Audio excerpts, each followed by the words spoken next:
नमस्कार दोस्तों, स्वागत है आप सभी लोग का हमारे चैनल में। आज हम इस वीडियो में जानेंगे कि इंडियन रेलवे का प्राइवेटाइजेशन क्यों जरूरी है और इंडियन रेलवे में जो ट्रिपल पी है ये कितना जरूरी है और फिर इनका विरोध क्यों किया जाता है। क्या जो इनका विरोध किया जाता है या यह अपेक्षित है, विरोध करना जरूरी है? क्या सरकार के हर नीतियों का विरोध करना जरूरी है? क्या सुधार में विरोध हमेशा जरूरी है? आखिर जब सुधार में हमेशा विरोध होता रहेगा तो ये सुधार कब होगा, तब सुधार कभी हो पाएगा? जैसे अभी हम देखते हैं कृषि में सुधार होने को आया, उसका विरोध किया गया, आखिरकार उसको कैंसिल करना पड़ा। इसी प्रकार से जीएसटी भी आया था, जीएसटी में कितना सारा विरोध हुआ, लेकिन हालांकि उसको इम्प्लीमेंट कर लिया गया। उसके बाद अब देखिए तो इंडियन रेलवे में प्राइवेटाइजेशन होने की मांग की जा रही है कि प्राइवेटाइज किया जाए। तमाम प्रकार की समितियां, आज से नहीं 2021वीं सदी का जो शुरुआत होता है, जब आरंभ होता है, तब से लेकर आज तक कई सारी समितियां बनी और समितियों का रिपोर्ट भी है, सिफारिश भी है, लेकिन इम्प्लीमेंट सही से नहीं हो पाया। ये समितियां क्यों बनती हैं? समितियां बनती है जिससे कि उसमें कुछ सुधार होने की बात सामने आए कि कौन कौन सा सुधार करना चाहिए, कौन कौन सी कमियां हैं, उन सभी को दूर किया जाए। तो ऐसे ही तमाम प्रकार की समितियां आई, हर समितियों में अलग अलग मांग की गई कि इस प्रकार से काम किया जाए और इतने इतने पैसे की आवश्यकता है।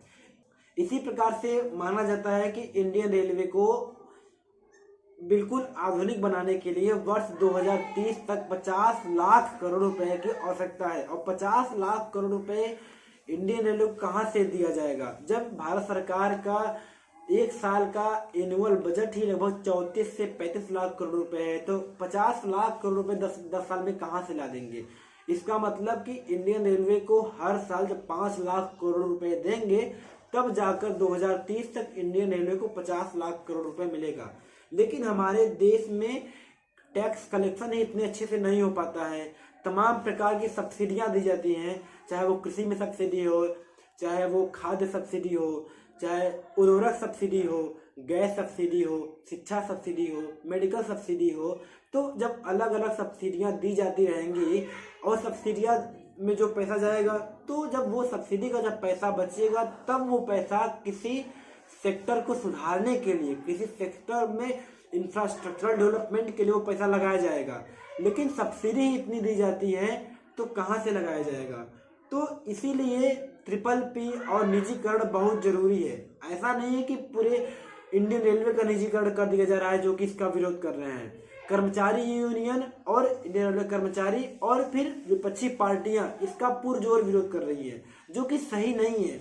यार, अपने स्वार्थ के लिए आप कब तक गलत काम करते रहेंगे? अपना स्वार्थ न देखिए यार। आप 50,000 रुपए इनकम करते हैं या 30,000 रुपए इनकम करते हैं या फिर 1 लाख रुपए इनकम करते हैं, आप इनकम तो करते हैं ना। अब आप अपने साथ साथ अब ये सोचिए कि हमारी आने वाले बच्चे भी अगर रेलवे में जॉब करेंगे, अगर ये देखना चाहते हैं, तो क्या ऐसे देश का भला होगा? आप इस समय एम्प्लॉय हैं तो आप अपना भला देखिए। आप जॉब कर रहे हैं, आपकी नौकरी नहीं जा रही है ना। इसलिए कम से कम जहां पर सही काम हो रहा है वहां विरोध न करिए। इंडियन रेलवे में सुधार बहुत ही अपेक्षित है। अगर 20,000 ट्रेनों में अगर 150 ट्रेनों का निजीकरण हो जाता है तो कौन सा बहुत बड़ा पहाड़ टूट पड़ेगा? ये तो ऊंट के मुंह में जीरा के समान ही तो हुआ। इंडियन रेलवे के पास 100% शेयर है। अगर वो 5% शेयर अगर वो प्राइवेट हाथों में दे देती है तो क्या उससे इंडियन रेलवे का भला नहीं होगा? इंडियन रेलवे में सुधार अपेक्षित है, इसलिए ये 5% दिया जा रहा है। पिछले 20 सालों से तो अपेक्षित है ये काम, लेकिन कभी हो पाया नहीं। तो अब इस काम को करने दीजिए। चाहे इंडियन रेलवे कर्मचारी हो, चाहे इंडियन रेलवे कर्मचारी यूनियन हो, चाहे विपक्षी पार्टियां हो, वो अपनी भूमिका निभाएं, लेकिन सुधार में अड़ंगा न लगाएं, सुधार में बाधक न बने। इंडियन रेलवे में सुधार बहुत जरूरी है। अगर वो 150 ट्रेनों का प्राइवेटाइज करेंगे या ट्रिपल पी के तहत अगर वो स्टेशन का डेवलपमेंट कर रहे हैं, तो डेवलपमेंट करने पर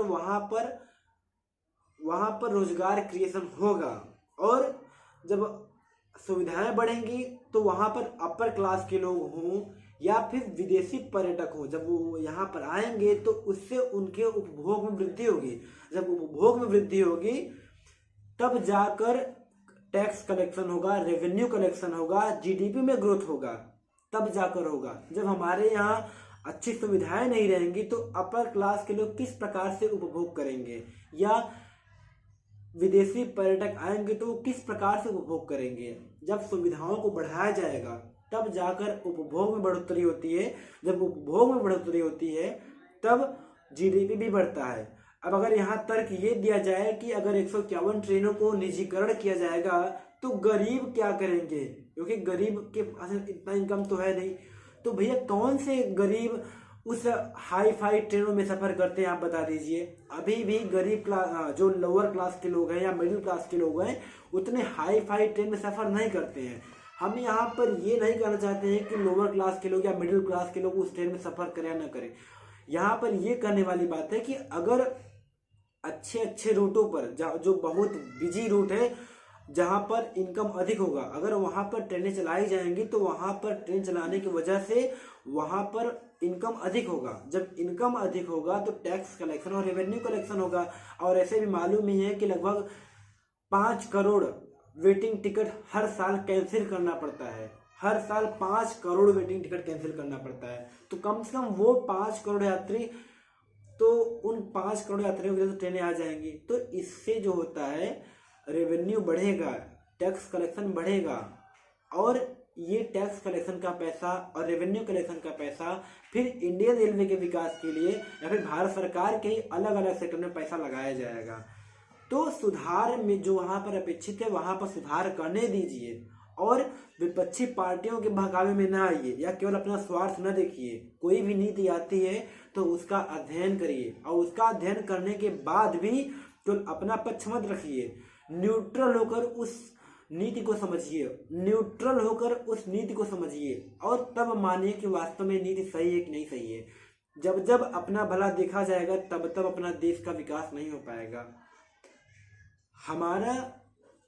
हम अपना विकास तो चाहेंगे, लेकिन देश का भी विकास जरूरी है। तो देश के विकास में भी सहायक बनिए। जब देश का विकास होगा, जब देश की जीडीपी बढ़ेगी, तभी हर वर्ग का विकास हो पाएगा। क्योंकि सरकार के पास पैसे का पेड़ नहीं है। सरकार जो होता है वो टैक्स कलेक्शन करता है। जो सरकार होती है, सरकार बड़े बड़े उद्योगपतियों के द्वारा टैक्स कलेक्ट करती है, रेवेन्यू कलेक्ट करती है, और तमाम प्रकार की जो संस्थाएं हैं वहां से टैक्स कलेक्शन करती है, रेवेन्यू कलेक्शन करती है। और उन पैसे को लोअर क्लास के लिए, मिडिल क्लास के लिए, हाईवे हो, एक्सप्रेसवे हो, नदी हो, बांध परियोजनाएं हो, सड़कें हो, इन सब बनाने में पैसा लगाती है।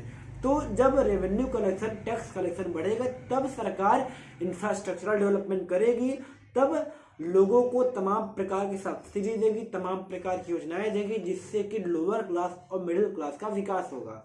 तो हमेशा अपने स्वार्थ पर न रहिए। हमेशा अपना स्वार्थ देखा जाएगा तो कभी देश का विकास नहीं होगा। तो जैसा भी लगा आपको कमेंट सेक्शन में जरूर बताइएगा। मिलते हैं किसी नेक्स्ट वीडियो में, तब तक के लिए जय हिंद, धन्यवाद।